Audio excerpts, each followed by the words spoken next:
Ah.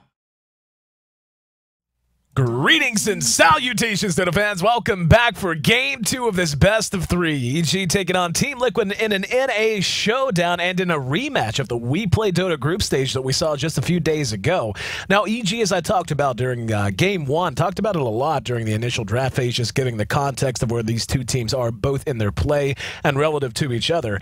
EG is a team that everyone kind of just has to put a question mark next to, or at least has been up until the month of April. They've done really well so far in April, and more importantly, they're now beginning to put together what seems to be a win streak on Team Liquid. Now, they played Team Liquid 3 days ago in the We Play Dota group stage, and they won 2-0. So not only did they beat them, but they beat them pretty soundly, and now they're one game ahead in this best of 3. That makes it 3 times that they've met met Team Liquid in the last few days, and 3 times they've won. If they could put together another win, they'll get the sweep and knock Liquid out, who actually had the bye into round 2. And what's even more fun about this, what's even more crazy, is that EG was eliminated in the initial round, or first round of the G-1 Champions Western Qualifier by Absolute Legends. AL, however, had to withdraw due to some other obligations they had on their own end. They just didn't think they would be able to make the scheduled play times and dates.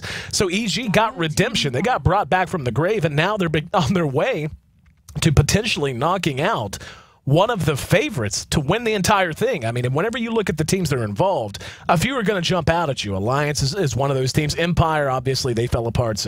But before then, maybe they were considered a favorite. But mostly, it's a 3-team race in the minds of most. I mean, any team can beat any team on any given day. But most people would say that this qualifier is going to go the way of either Liquid, Alliance, or Na'Vi. And EG, again, who were taken out of this for all intents and purposes, now not only fighting back, but one win away from advancing themselves into the 3rd round. Liquid, though, they do have the comfort of knowing that if they do lose here today, there is a loser's bracket that they will fall into. And they'll be able to potentially play their way back in from that. And that's exactly the way that they won the D2L championship, the last major title that they won. And, of course, I have the pleasure and honor of being the lead broadcaster for the D2L, so got a very up-close and personal look at Liquid during their run there. So playing from behind, something Liquid is not foreign to, and they're quite good at it, actually. So EG, while they do have a little bit more room to breathe, it better be on their A game. Otherwise, Liquid will tie this series up in a hurry. And we're actually going to see EG go ahead and first pick an EO again. Now, I talked a bit about the weaknesses of that hero in general, why in particular the Chinese scene does not have any priority on that hero, while in the Western scene, he is first pick, first ban worthy to a lot of squads. The way you beat an EO is just to pick a lineup that can fight in the mid game and that can benefit from running together as 5. And that's exactly what Liquid did in Game 1, actually. They had a Chen, they had a Gyrocopter who went Shadow Blade after Aqualay, so he had plenty of punch power at that phase of the game. They had the tools they needed. But in terms of execution, things just kind of fell apart a little bit. And by the time all was said and done, Fear had just bought everything. He had just walked up to the shopkeeper, said, "Give me all your money, or I will I will separate your head from your body just by flicking my sword at you, because I'm doing 8 million damage." And he had everything he could potentially have asked for. He had a Lincoln Sphere to worry about, to remove the worry, I should say, of lasso and abilities like that.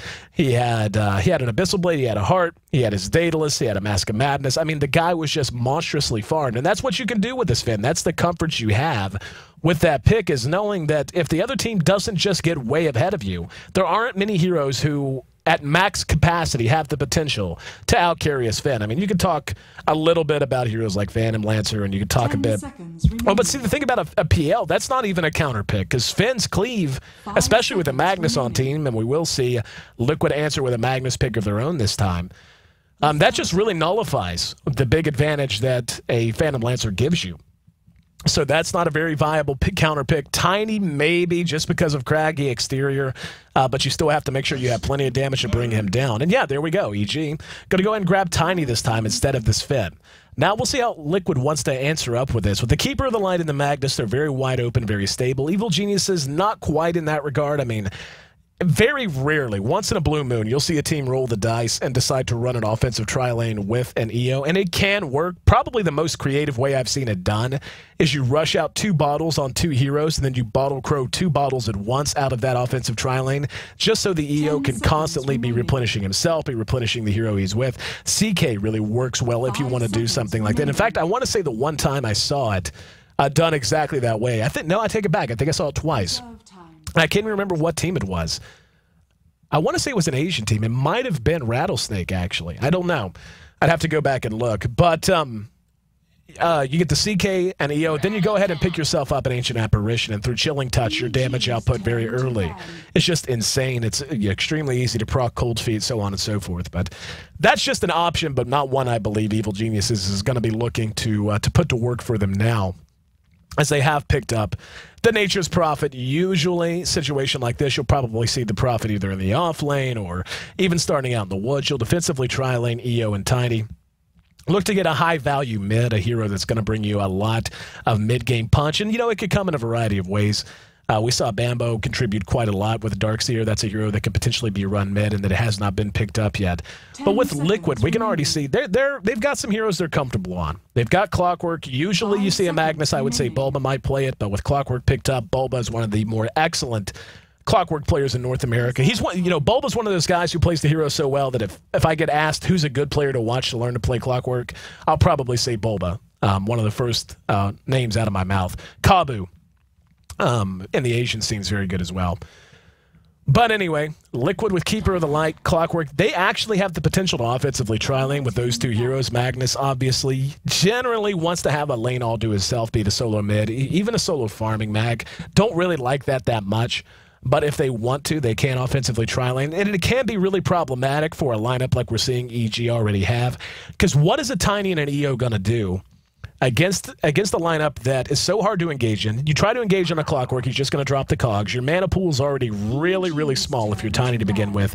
And even with an EO there to help you out with regen a bit, they can just basically shove you up under your tower and just allow the creeps to whittle the tower down while they use Keeper of the Lights Illuminate to mess with your jungle, to mess with your pulls and your stacks and so on and so forth. And it can really be problematic if you have the right other hero to go with it. And so Liquid, again, with some options open to them. I mean, the chalk for their lineup, when you look at it, would be Magnus mid, Keeper of the Light as a defensive tri-lane hero, Clockwork probably soloing the off lane. But just saying, as chalk as that is, as predictable as that is, there's still potential for them to do a lot more with that lineup than meets the eye immediately. EG not really in that boat. Against the heroes that are already out, it would be a big risk for them to do something like try to offensively tri-lane. Unless they wanted to build it around another hero than solo safe lane farm, the Tiny, that's an option they would have available as well. And I want to say we've actually seen EG run Nature's Prophet mid before. I know for a fact I've seen Liquid do it. So, I mean, again, flexibility, open lanes, they have a lot of options is what I'm trying to put across here. Taking a look at the bans, Liquid taking out heroes that they feel are going to be able to fight. And this is a nice way to deal with a Tiny. Tiny is what I call a peak and valley hero.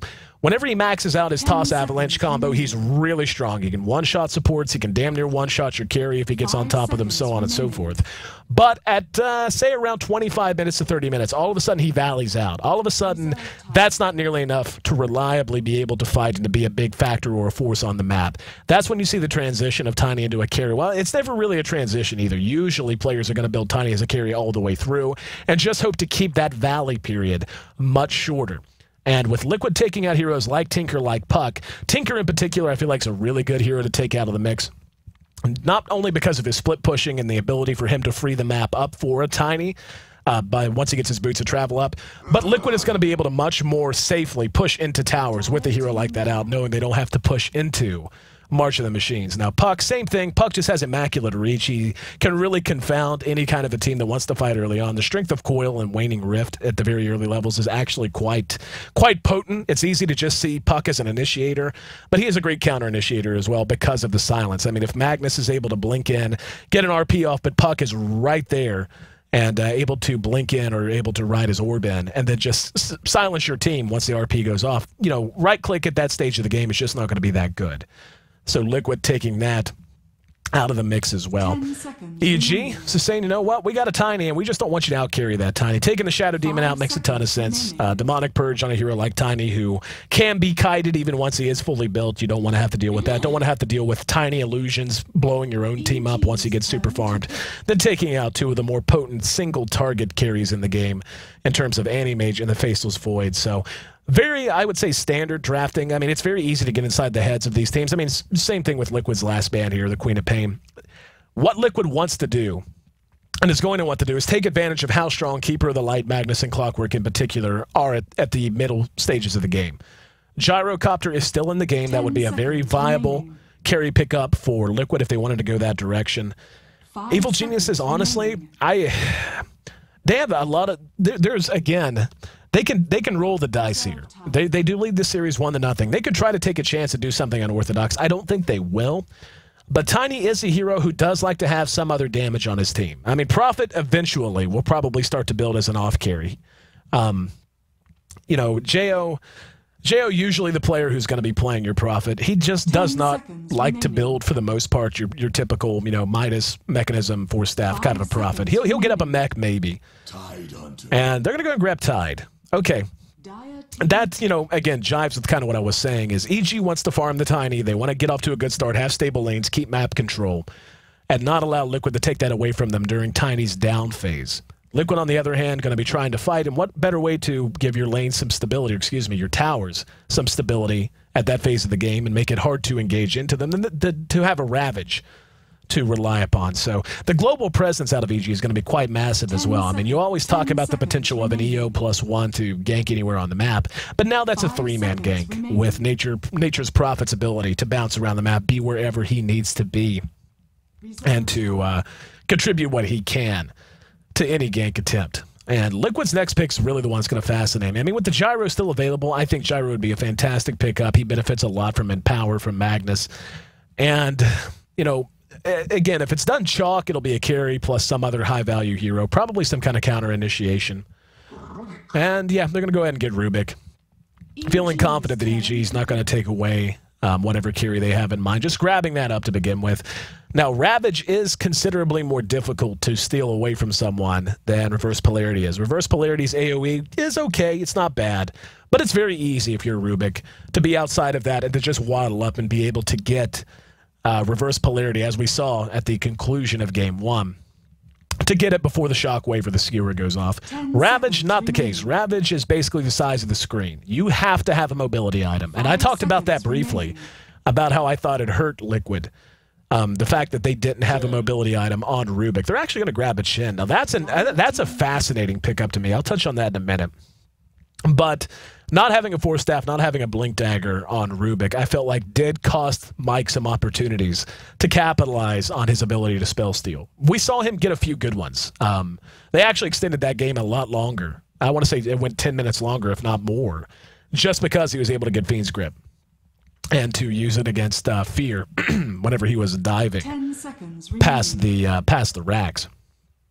So that's something they're going to really need to keep in mind. If they want to get maximum mileage out of that Rubik, they're probably going to want to prioritize either a Blink Dagger or a Force Staff on him. Now, this Chin pickup, looking at the lineup they already have, it's a lineup that is, it's basically a Guerrilla War. Yeah, there's that, yeah, Gyro pickup. That's no surprise at all. Knew that was coming.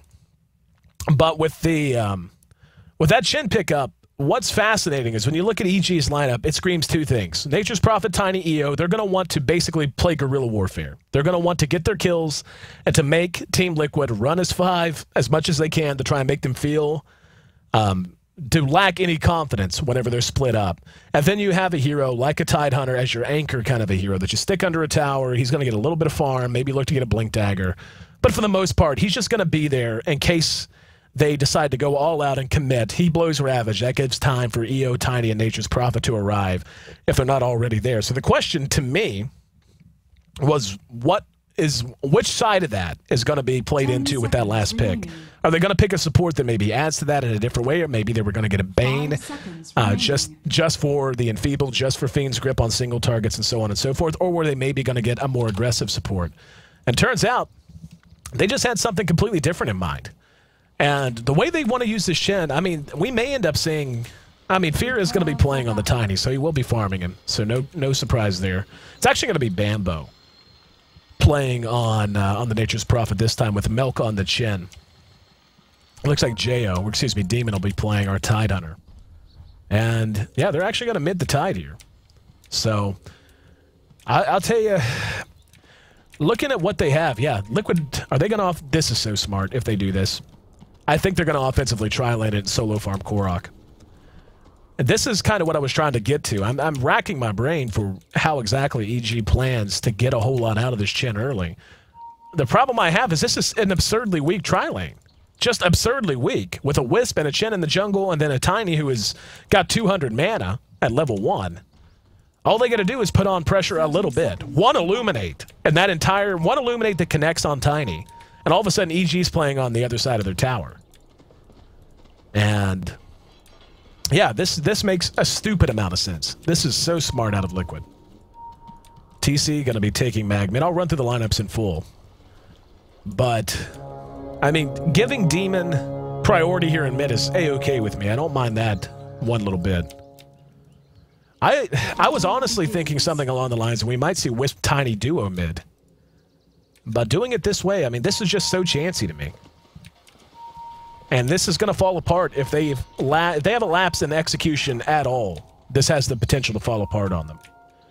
There's just so little that they can do. And yeah, we can already see Jo counter-warding. Very smart, making sure they maintain control of that jungle for themselves and for Milk. But yeah, this is going to be fun.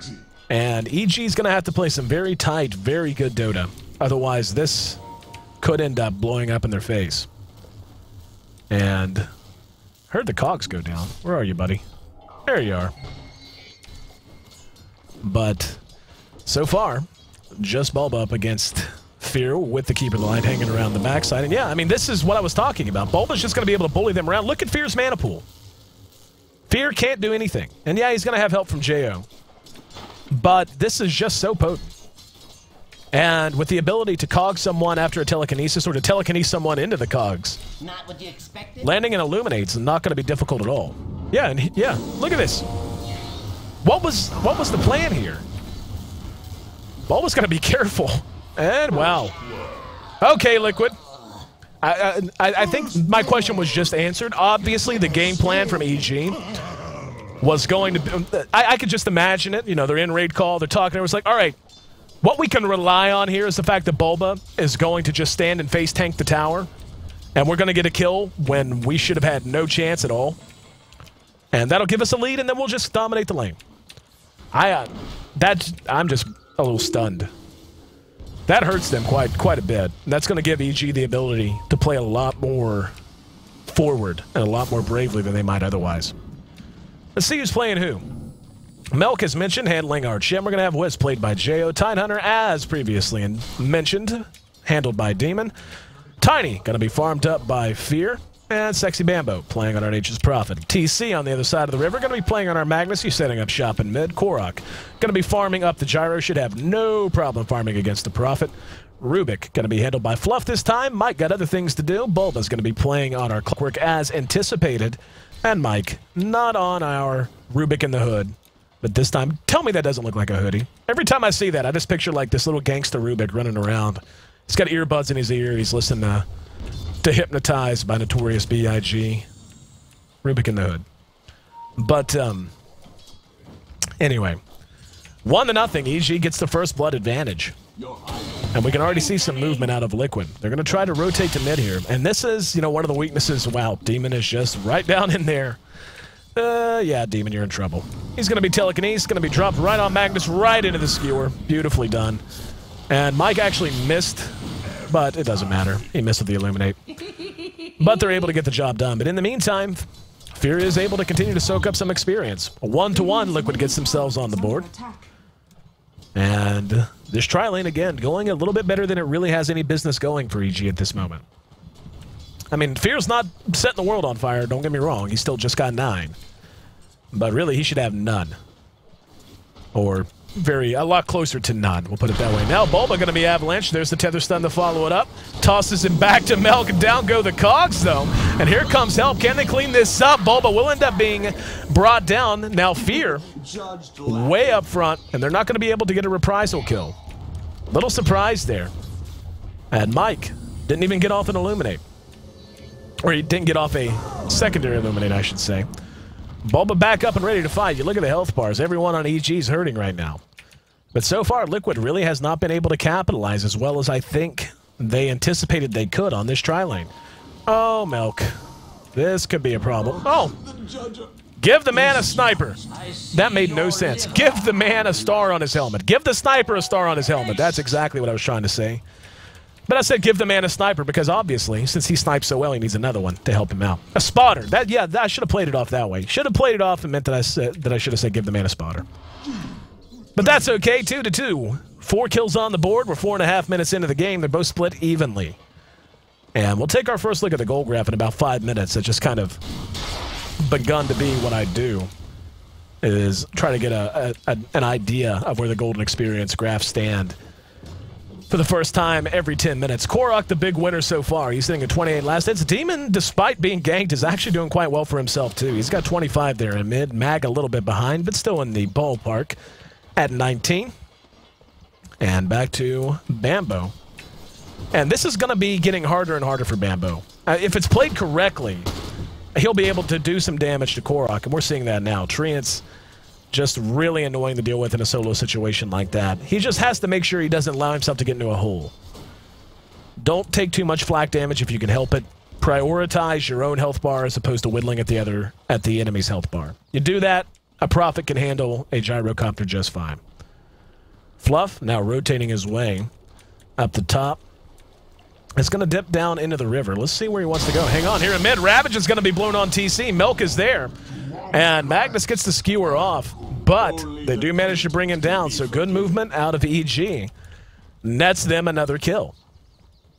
Down here at bottom, Bulba's in trouble as well. They're going to be able to get another kill here. At least they should. And one more auto attack will do it. 4-2. They lose Bulba. They lose the Clockwork, I should say. The Rattle Trap and Magnus. In a span of about 30 seconds. 6 minutes in, 6 kills on the board, and EG off to a rip-roaring start.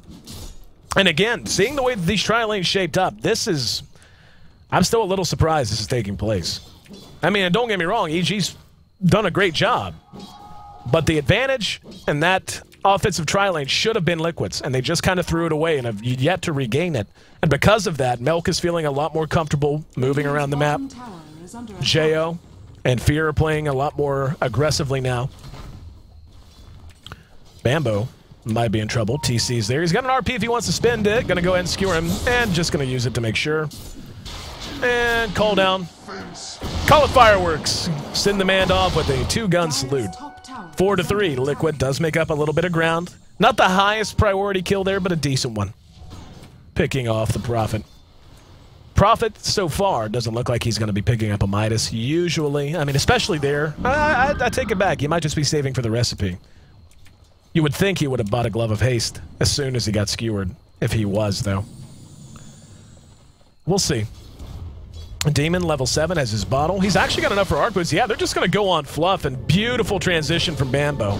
Anchor Smash doing a lot of damage. And, oh, wow, he stutter-stepped it. Now the cogs go down, and there's the counter from Liquid. They're going to get 2 kills here. Don't know what happened there. Big miscommunication and a big misplay, and all of a sudden a game that was beginning to look like it was going to be solidly in their favor as the early game reached its midway point. There's a turnaround, they lose 2, and Prophet dies for the second time in as many minutes.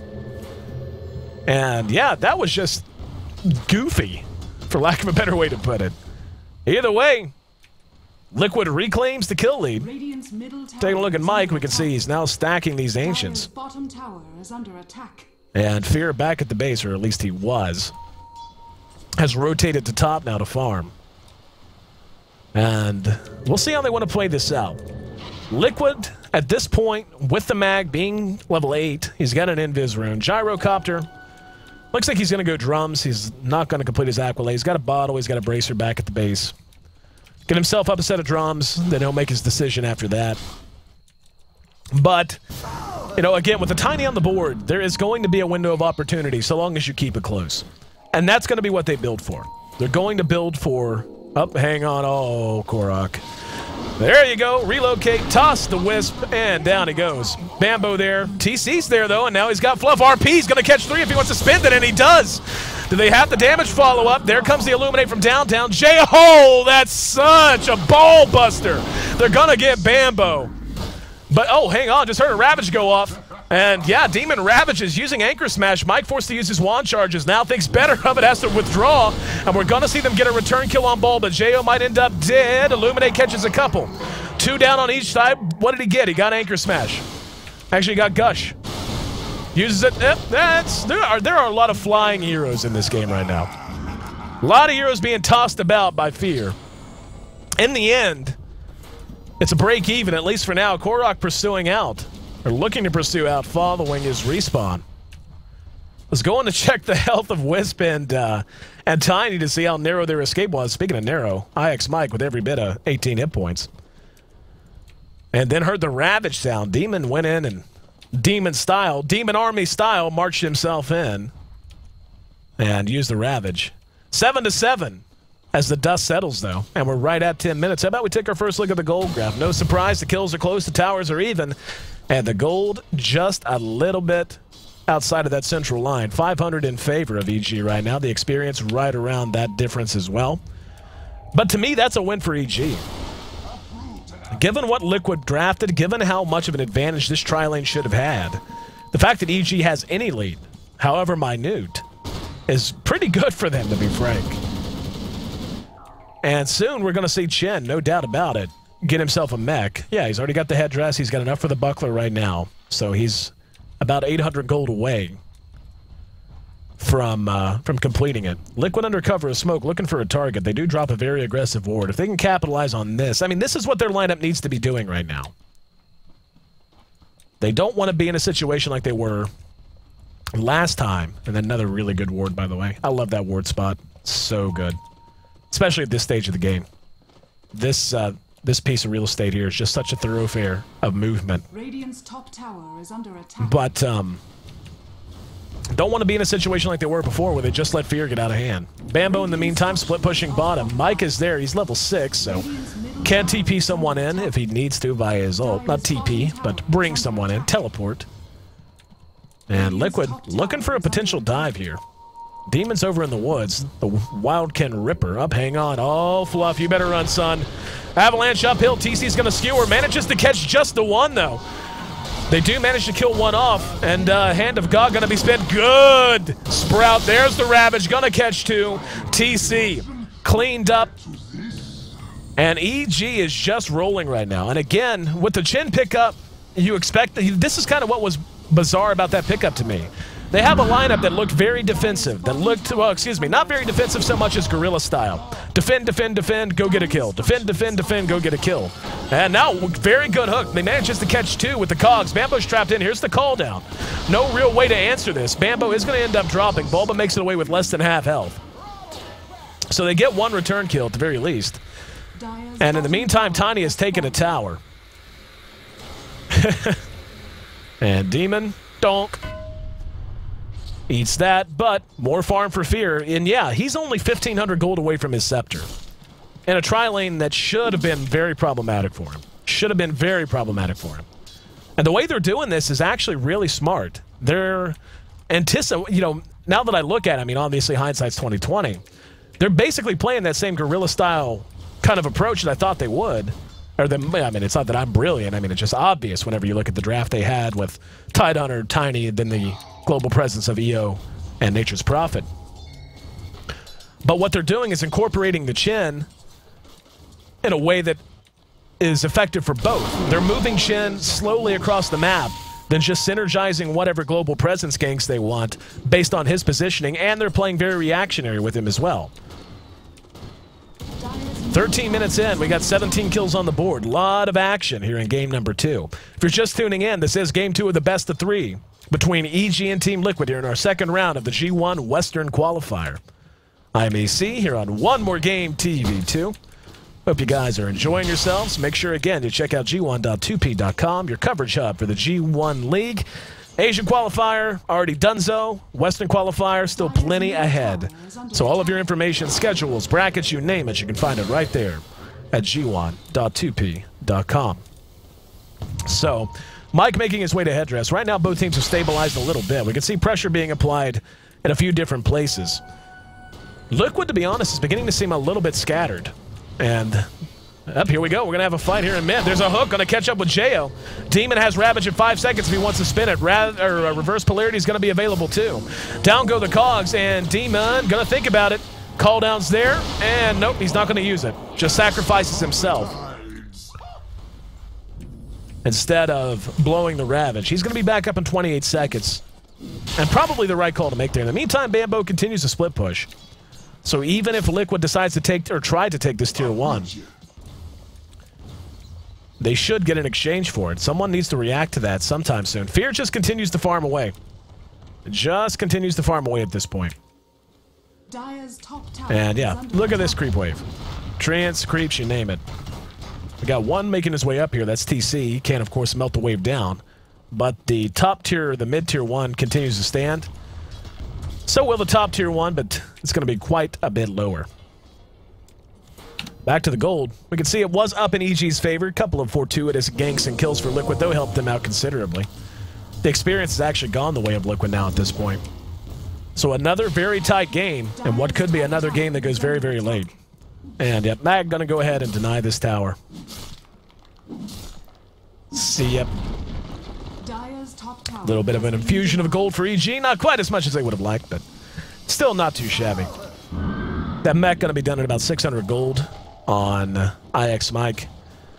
And yeah, Fear just continuing to farm himself up. I thought he already had the Ogre Club. Yeah, I was going to say, I thought he had another piece of it, and he does. So the Blade of Alacrity is already back there. He is going to have his Scepter up before 20 minutes easily. 400 gold away. And that's the thing about Tiny with a Wisp. When you have Overcharge to make up for the fact that you're not swinging that stick very fast until you get your items, Overcharge helps quite a bit.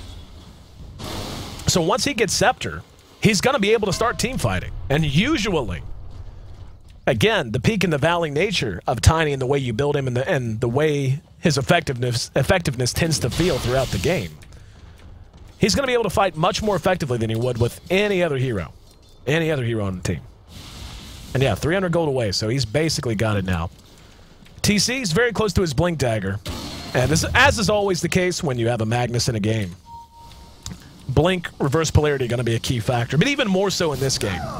Just because of the reset button that is Ravage. The fact that Demon, if he's not caught with it, if he's not properly focus fired, or at the very least, if you land an RP and you don't immediately blow up a high priority target, you're going to have to continue to fight through a Ravage.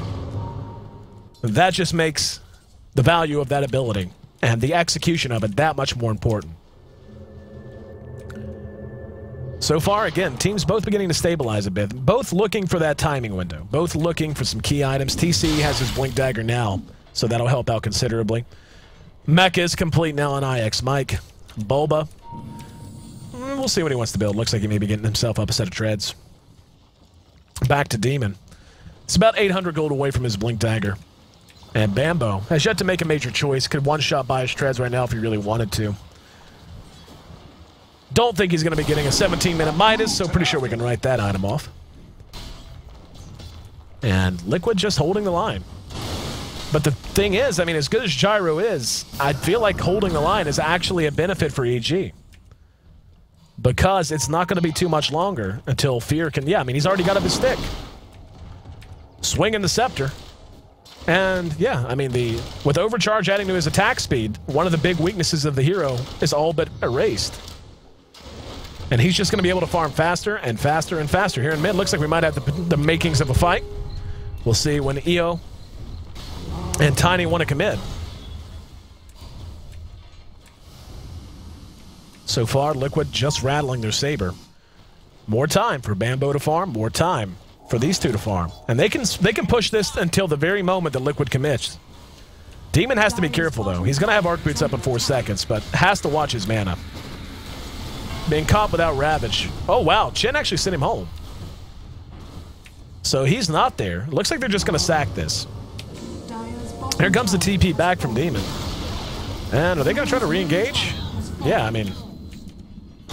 Oh, there's a hook. They're going to manage to catch Demon. There's the Gush, though, and Bolbat didn't have the mana. He just hooked in with no mana. Demon going to be tossed in the air. Hand of God keeps him up. There's the Ravage. Caught 2. Korok not affected because of the BKB. Here comes Tiny, though, chopping wood.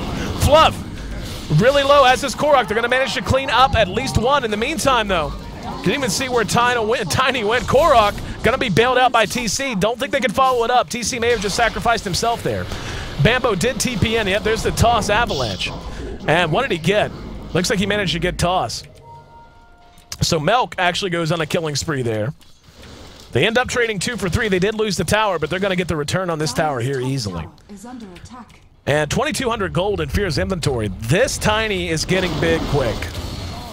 He's going to be able to grab a Hyperstone next. If he could just buy it right now if he wants it. Having a Hyperstone and a Scepter up at this stage of the game is enormous, if that's going to be what Fear decides to do.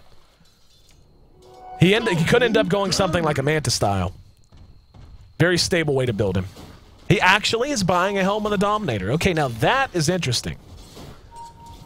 That is fascinating, actually. But I think it does give credence to what I was saying about the fact that EG now is feeling comfortable to fight. Picking up the Helm of the Dominator, I mean, the lifesteal's nice, especially whenever you've got that much cleave and so on. But the armor from it is another big reason you pick that up. We're going to see him jump into the 12 armor range once this thing is dropped off. And that's going to allow him to fight much more confidently against Gyrocopter in particular. Now, the way Korok has decided to build him is the ultra defensive build. Build all of your survivability items first. Get up your drums and your BKB before you do anything else. Then build damage. Problem you run into is what we saw in that engagement under the tier 1 mid, though. Did he survive a long time? Yeah, he did. TC helped him out. But the damage just wasn't there for an extended fight. And that's kind of the big liability that you want Gyrocopter to be. You want Gyrocopter to be a hero where you go, okay, we need to win this fight in 10 seconds or less, or he's just gonna pound us with flak cannon, and everyone's gonna die slow, painful deaths. Radiant's bottom tower is under I love Melk. Melk always has rippers. All the time. Doesn't matter what's going on, he's got 2 rippers with him. All the time. In the meantime, Liquid does decide to back out. Fear already has enough to grab a Hyperstone again. Basically has enough. If he wants to. He may just go straight up Satanic and just say, you know what, I'm fine. I'm just going to go win now. I'm going to win the game at 30 minutes on the strength of Melk being level 11, which he's almost level 10, so he'll have level 2 Hand of God very soon. And so he'll have level 2 Hand of God and he'll have his mechanism. In the meantime, Liquid has not abandoned the siege. They're continuing to try to limit the map, but yeah, I mean, EG, and this is one of the problems you face. If you're going to do that, you need to be able to commit to it. They just didn't commit to that tower. And they want a 5-man team fight, but oh, there's a Ravage. It's actually going to catch a couple. Oh, and there's Fear. Relocates in. And yep, he's going to catch Fluff. RP spent and did nothing. TC just RP'd on the ward spot. They're going to be able to get a return kill, but Fear's still up and standing, and that's all that really matters. Korok's going to have to run here. Pops the BKB, but yeah, I mean, even with the magic damage, we can see how tanky Fear happens to be. 2 down on the side of Liquid. Homing Missile might actually be enough to lock him down. He made the mistake of isolating himself, and no help came. So a little bit of a miscommunication costing EG there. That shouldn't have happened the way it did. And Pulpa, oh wow! Demon waiting in the wings. And yeah, the Ripper's on the high ground. You know why? Because that's where you want to be. That's where you want to be. 15 to 14. They end up losing Demon. Bulba does end up surviving. Very bizarre fight there. I didn't even really see how TC got to the high ground. I'm going to guess he was telekinesis there. Going to guess. I mean, looking at how the various ways he could have, it had to be that. Poor Rippers. Poor guys. Served Milk very, very consistently. Liquid going to go ahead and try to take a Roshan off of that. They should be able to get this pretty easily, I think. But again, when you have EO, Fear could be there immediately if he wants to be. Roche is dropping, but dropping slowly. EG doesn't look like they really know what's going on. Just look at the myriad of vision that they have here from Liquid. They just have so many wards in this particular area. Sentry and Vision both. Yeah, EG just not even going to contest it. The big turning point there was Fear getting himself a bit out of position. He got separated from the whole pack. So even though the damage output coming off of Gyro was very negligible in terms of right-click at that point. Rocket Barrage isolated against a single target. 690 magic damage. And that basically boned them. There was no way they could really continue to fight once he was taking that much damage. Liquid trails in kills, but we look at the gold, we can see they're trailing, but not by much in terms of the gold graph. Evil Geniuses does lead by about 2,000 in both categories. And that Tiny just continues to get bigger and bigger. He's opted to go pure damage. And again, that's the strength of what EO brings to him. Not opting to get attack speed, instead just focusing on getting modifiers is probably the way to put it for his auto attacks. Getting the lifesteal, getting the crit, getting the pure damage that comes. And they gotta be careful. They may be walking into a trap here. And Hook is gonna connect. Fear is just gonna blow Bulba up, basically. There's the blinding light. Now the RP is gonna be spit. Can they do enough damage? They don't have any help. The relocate gets them to safety. And even though Liquid had the personnel there, just unable to do damage quick enough. Demon's now under cover of smoke. He's moving his way through the jungle. He's going to be spotted by that ward. And he's going to be careful. He could end up dead. Bambo has a Shadow Blade of his own. Looks like he's going for a Scythe of Ice now that he's added the Ultimate Orb to his inventory. This is just a weird game, to be honest. We're seeing a lot of good plays, a lot of, to be frank, sloppy plays, but more than anything, it's entertaining Dota. Looks like they're going to trade Tier 2 for Tier 2. As Demon's hooked up with Fear and with Milk here in mid lane. They have a lot more pushing power than Liquid does. And they're going to go ahead and send one back. That's going to be TC. In the meantime, that bottom tower stays pretty healthy. They're going to rotate through the jungle. And Fluff does manage to get down a ward. There's the Gush on the Fluff. Demon going to be telekinesed. Sent back. Illuminate's going to be there, but not nearly enough to prevent this tower from dropping. Tiny gets another infusion of gold. In the meantime, Jo coping with bottom as best as he can. And we're going to have a quick pause. 26 minutes, 24 seconds into this game. And looks like there is some kind of an error. Hopefully, it can be resolved. 30 kills. Split right down the middle. 15 apiece. Take a look at that gold graph again. It is in favor of Evil Geniuses, but not tremendously. This game, and yeah, the experience is honestly about as close to zero as you could ask at this stage. Once again, I want to remind you guys, for all of your information and your coverage hub for the G-1 Champions League, G1.2p.com is where it's a site that needs to be in your bookmarks, and it's where you need to be leading up to every single G1 match. Get all of your info, get your schedules, get interviews, articles, write-ups, you name it. Not to mention your coverage hub so far as broadcasters and the opportunity to interact with us live via Twitter. There's a nice little embedded widget. It's really cool. We try to tweet during our downtime. I try to answer as many as I can. But I'm just reading what that says. Wait, do you want to fight or not? It's like, hey, Liquid, you want to fight? No, it's okay. Let's just go farm. Play ball! There you go. It's my best umpire's impression. And TC's actually going to miss there. Bulba going to go ahead and throw out the hook. Drops the cogs as well. Now they're going to be able to telekinesis the Tiny. Tiny going to be dropped down. Can they clean him up? That's the question. In the meantime, Hand of God is spent to try and keep them up and fighting. Bambo's there, but doesn't have any mana. Mana leak on Fear slowed him down, but he should be able to make it away nonetheless. If they can survive without losing anyone, this is a big win, and Demon is just going to not use Ravage. Thought he would. Not going to be the case as we see one TP get them to safety. Jo going to be relocated back to safety. He has to stay alive for another... No! 2 seconds to spare.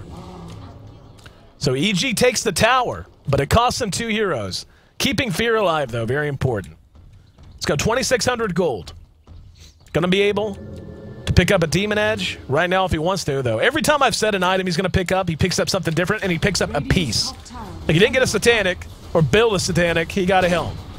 Then I said he might get something else. He gets a Crystallis. So this time he'll get the Hyperstone, just so he can have bits and pieces of everything, right?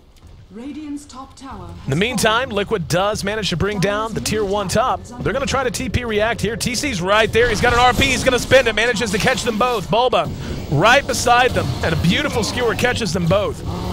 And Fear just going to fight it out. Going to toss and try to clean up Bulba. He's doing a lot of damage. Shockwave, a good hook. Shockwave did good damage too, though, is what I was going to say. And in the meantime, they lose their courier. Who killed the courier? Where'd that poor guy go? I hope I can click it. Don't know how they lost their courier, but it's a damn shame. Either way, the last 2 minutes, absolutely, Liquid got to be loving it. 19-15 now. That goal graph in their favor for the first time since the word go. That experience graph in their favor for the second time since the word go. Not just in their favor, but pretty significant swings as well. And EG playing a little too aggressive, little too overextended, and paying the price for it. Liquid going to be able to take yet another tower. They still trail in terms of towers, but map control now becoming a much more even affair. And they're going to go ahead and try to lay into the tier 3. Korok's quite low, face tanking the tower. And they are going to go ahead and back now. And we'll see what Demon, or excuse me, what EG wants to do. This is one of those moments when, yep, I was just going to say when EG smokes. This is one of those moments when EG loves to just smoke and immediately go headhunting after they lose a fight. And that's what we're going to see. We've got Jo and Fear doing their thing in the jungle, while Demon's under cover of smoke, as is Melk. They're going to be looking for a target. The warding from EG has not been that spectacular, and that's really the key element in any lineup that's built around an EO. Last time around, it didn't matter that much because the fights were coming so quickly. It was Liquid trying to force the issue and keep Sven off of farm. So they just tended to use their relocates, not for ganks, but to initiate fights or to respond to fights that were already breaking out. But looks like everyone's going to make it away safely. Fear did pick up his Demon Edge, so he will be completing his Daedalus, about 400 gold away from that now. And then after that's where things get interesting. Does he finish his Satanic, or does he go Assault Cuirass? I have to wait and see. I love this choice of Melk. He's going to have a Scepter up very soon. And he's quite a ways from 16, so it's not going to be at full peak efficiency for a while. But just the ability for EG to let Tiny do his thing, I mean, and it's basically a situation almost exactly like we saw in Game 1. Almost all of their damage is going to be predicated on Fear. I mean, they're going to have a little bit coming out of Bambo. You know, he picked up a Shadow Blade. He's going to be able to prioritize one good target. And once he gets a Scythe of Ice up, that's a big, big help in other ways, obviously. But it's all about the Tiny. All about the big man with icicles on his back. And they're going to have to determine what their #1 goal with him is going to be. But with Melk picking up his Scepter, the ability for him to heal and mech his team through a fight, just to keep that Tiny up, and Tiny's going to be the big factor. I mean, he'll try to hit as many people as he can, but all of that healing is prioritized on Tiny, no doubt about it. Just allowing him to stay up and fighting, and to keep swinging that big stick, is going to determine whether EG's lineup can peak itself out or not. The problem they're going to face is, at this stage, the initiation potential is superior on the side of Liquid. They have great initiation and reach from the Clockwork. They have Blink, RPing, of course. And they have good single target initiation from the Rubik. And wow, Gyro actually just got a kill somewhere. Just killed off Bambo. Holy crap. That's not your jungle, Bambo. That's not your side of the map, friend. But, so, you know, EG, and again, they're no slouch in that department. Blink Dagger is done on Demon, so, I mean, it's been done for a while. And this is the kind of opportunity they want. They want the chance, and they're just going to go right for it. TP's coming in. There's the relocate. Oh, Avalanche caught 3! He manages to toss Bulba. Blinding Light going to buy a little bit of time, but Bulba melts immediately. Korok trying to do what damage he can. Wisp is already down. Here comes Demon. Hand of God spent. Fear going to be up and fighting again. Demon going to be looking for a Ravage. And so far, hasn't even spent it. He's got 2 beautiful targets here. And there's the Avalanche, going to split the wickets. Korok doing a lot of damage. There it is. Korok pops the BKB, though. He's able to tank through it. TC going to be knocked down, and he got it. He stole Ravage. Turned it back against them. Fluff stole Ravage and managed to turn it against EG. And Liquid takes a fight when they need it the most. Tidehunter and the Nature's Prophet still up. Bambo going to go ahead and go right back to top. This will certainly be a tier 2 bottom, going the way of Liquid. Great play by this man right here. Remember when I was talking about mobility items and how important it is to have a Rubik that can steal spells? Fluff showing off the good stuff there. 23-17. 1 tower remaining for Evil Geniuses, and Liquid extends their lead. 5,000 gold to lead for them now, coming up on 10,000 experience. And EG cannot afford to lose too many more fights. Honestly, the way they initiated that fight was a little bizarre. The EO and the Tiny got there a little early. Demon held on to Ravage as long as he could. He's going to be looking to build another Refresher's Orb. He's picked up his Oblivion Staff. Mike's actually picked up Assange. So, most likely going to be moving the direction of a Halberd. Which, of course, makes an immense amount of sense. Korok, with his Butterfly done now, as well as his own lifesteal, he's in pretty good shape. You look at the net worth tab, you can see he's actually on top of Fear right now. Fear did go ahead, and he did, at least completed his Daedalus this time, but now grabbing up his Hyperstone. Liquid might get themselves another Aegis in the meantime. We're just short of 35 minutes in, and EG doesn't seem to have a clue. Yep, Roche down to half health. This will be a free Aegis for Team Liquid. Roshan has fallen to the dark. Demon's still quite a ways from that Refresher Orb. Liquid has really just put their initiation to use as best they can. The BKB timing was really good on Korok, by the way. And he actually went ahead and finished a Satanic. His damage is excellent. He's hitting for 300 when he's empowered. He'll be able to BKB and Satanic himself through a lot of Tiny's right-click damage. And they're going to go ahead and smoke and look for a target. In the meantime, Bambo basically baiting up here. The rest of EG, or the majority of them, hanging around in the jungle. But Tiny is now level 17, so level 3 grow is not something to sleep on. It is quite a difference when Tiny hits level 16 and he has 3 points in a grow. Makes it a lot more difficult to deal with him. Craggy exterior as well is going to be something that's going to come into play. What I want to see is what he's going to do. Is he going to just save up for the Reaver and get lifesteal of his own? Or is he going to go ahead and finish the AC? Both of these teams beginning to play a bit more cautiously. Except for Demon. He's just kicking in the woods, because that's what Demon does. He's never where you expect him to be. Bambo. 3,200 gold in the bank. Just about enough to finish his Scythe of Ice now.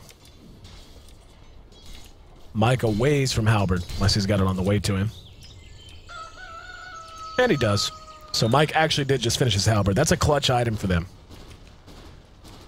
Mike being able to get that off to take away Tiny's ability to fight, even if just momentarily. Especially if they time it up right. If they sync up the Halberd with the BKB popping and the lifesteal on Gyrocopter. Huge, huge influence. Speaking of Gyro, Korok is just farming his butt off. Tiny has closed the gap a little bit. Not nearly enough.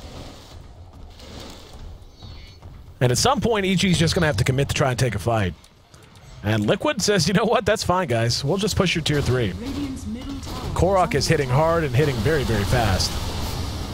Ulti from Prophet does a bit of damage. And Korok actually stunned out with the stomp from the Centaur.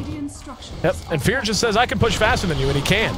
Glyphs go off on both sides, and we're going to have relocate. Going to be used to try and get down here. They're not even, haven't even brought down the tower yet, so they're just going to trade racks for racks, it looks like. Glyph already used. Actually, that Rax is still standing. Not for long. Down it goes. Now TC is going to TP back. That's actually a win for EG.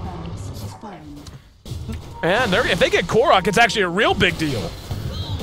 Is he going to lose the Aegis for free here? He is going to pop the BKB. He has lifesteal with the Satanic if he wants to use it. There's Hand of God used. There's Bulba wants to get in the fight with a hook. And Demon will be cleaned up. In the meantime, Korok cleans up the rest of it. Fear going to catch him and pop the Aegis. Now, if they can lock him down and get the Aegis for free here in an exchange that otherwise was directly even. Oh, there's the RP, but also the Ravage. Demon Bob back, Ravage, RP both go off. Now the fight ensues. Bulba's in trouble about the drop. Fear gonna be sent back to the well in a body bag. And EG sent scrambling. Buyback from Fear. Korok lost the Aegis and all that. Might be overstaying his welcome once again, and Fear's gonna pursue him out. Fear looking for a target. He's going to be mana leaked, and there's the blink and the gush as well as the toss. Call down's going to be there. They want to re-engage. Telekinesis on Fear. He's down below half health. Can he take through it? He can! Kills two with one swipe! However, the toss picked up by Fluff. They're going to be able to turn it right back around, and Fear taken out for the second time in 60 seconds. He bought back, did damage, but Liquid able to survive and continue to extend that lead. Korok, TC, and Fluff all still standing. Korok can heal up via the Reaver, via the Satanic. And they may just rotate and look for another set of racks. Bambo's thinking the same thing. Bambo with his Scythe of Ice done, now laying into the tier 3 bottom. Fluff's gonna catch him, telekinesis him, bring him back. TC's there, that's a dead Bambo. See you in the well, brother. 39 minutes in. We've got 48 kills on the board, the majority of which belong to Liquid. Take a look at the gold, 7,500, the advantage for Liquid. In excess of 10,000 experience. However, if there's anything that EG has on their side, it's time. Tiny, and we've seen it time and time again. We saw it in every tournament you can imagine. If it's a big enough tournament, long enough tournament, you've seen it at some point. Saw it on the stage in Seattle at the International 2. Saw it in D2L Season 1, D2L Season 2. The thing about Tiny, the bigger he gets, it's not just that he gets hard to kill and he hits real hard. Your margin for error shrinks the later the game goes. Liquid is in a very comfortable lead, but EG is not out of this at all. If you lose a fight to a Tiny on your side of the river and he's still standing past 40 minutes, he will just mega your base. Refresher Orb gonna be the choice for TC. He's got his own Oblivion staff up and running. Don't know that he has any. Yep, he actually just completed it. Demon, not quite there yet. And Liquid, playing very confidently. Something I haven't talked a whole lot about, but is a really big factor in a lot of these fights is Blinding Light. 80% miss percentage. Coming out from IX Mike. Cannot overstate how important that is when you're talking about a game that is becoming a showdown of 2 carries. Bambo has to be a factor. And yeah, I just noticed Gyrocopter has a freaking rapier. Yeah, that happened. Well, I think that kind of illustrates the point. This is not, unheard of. If there's any hero that, honest to God, getting a rapier at this point in the game is not considered weird, it's Gyrocopter. Problem is, they cannot lose any fights now. Granted, if they win the next one, they'll probably just win the game. But if that Gyrocopter dies and Tiny gets a hold of it, it's GG. Tiny manages to lash that rapier onto the end of his tree trunk. There'll be nothing Liquid can do. Now they're going to go for it. They're going to manage to catch Demon. Demon's going to have to use it or lose it. And there's Hand of God. Keeps him up and fighting. Skewer's going to be there. BKB's popped in. The RP going to be used on Fear. Fear locked down. Now going to be skewered back out of the cooldown. Now the Ravage comes out. There was an RP as well. Everyone's stunned out. BKB popped on Korok. Fear in trouble. And Fluff for the second time this game stole Ravage. Turned it against them. And that should be that. EG jumped out to a 1-0 lead in this series. Looked like they were going to run away with it like they did the last time these two teams met 3 days ago. Liquid, though, had other things in mind. Phenomenal play from everyone on the side of Liquid. Fluff in particular played a pretty badass game of Dota, not gonna lie. The man was an absolute monster. Stole Ravage twice. Stealing Ravage once is difficult enough. Stole it twice. 42 minutes, 4 seconds, the official game time. 20 kills to 33, the official kill score, and we're going to a game 3. We're going the distance. The Evil Geniuses, who was given a chance for redemption after AL dropped out and gave them their spot in round 2, now tied up with Team Liquid in this North American showdown here at the G-1 Champions League Western Qualifier. I'm AC. You're watching One More Game TV2. Hope you guys are enjoying the show. We got Game 3 of this best of 3 coming up next. Stick with us.